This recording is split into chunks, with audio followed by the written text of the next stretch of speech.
কি হইলো রে? মুখ কান চিপসে গেছে। আরে কি বলবো রে ভাই, মনসা মেলা চলে এলো, পকেটে পয়সা নাই। ওটা তো আমরাও নাই। তাহলে চ, আমার জন্য একটা উপায় আছে। পয়সা তো নিচু করে গুলাকে ছুলবো। আরে ভাই রে, আমাকে দেশি গোল কাজ হলে ফলো করলে ভালো। হাতে নিচু গুলি ছিলা গিলাকে। আরে চল চল রে, মনসা মেলা চলে এলো, চলো পার্টি করবো। চল চল, তো এখানেই যাবি? জোগাড় করে নিয়ে আসবি যা। চল চল চল। তুই পয়সা গিলা আনতে দে, আমরা দু লোকে বাটিয়ে নিতে যাবো। কি শালা রে, ছেলেগুলো আসবে কি না?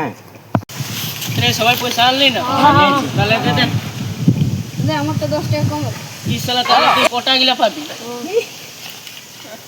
দেন আমার পয়সাটা দিয়ে দে রে ইয়াকে। তাহলে তোরটা খাইও দিব। আরে কে রাখবি রে পয়সা গিলা? ইয়াকে দে ইয়াকে দে। আমকে দে। যে হেরাই গেলে তোর 10 রুপিয়া পেনশন গিলা লাগবে। লে আমি দেখবো, তুই দেখ। রে ভোরকা তুই রাখ। পয়সা তো লিলি রে, খাইতে কি দিবি? রে লুচি ঝাকার মাংস। লুচি ছাকা মানে কি? ছোট পুরি রে।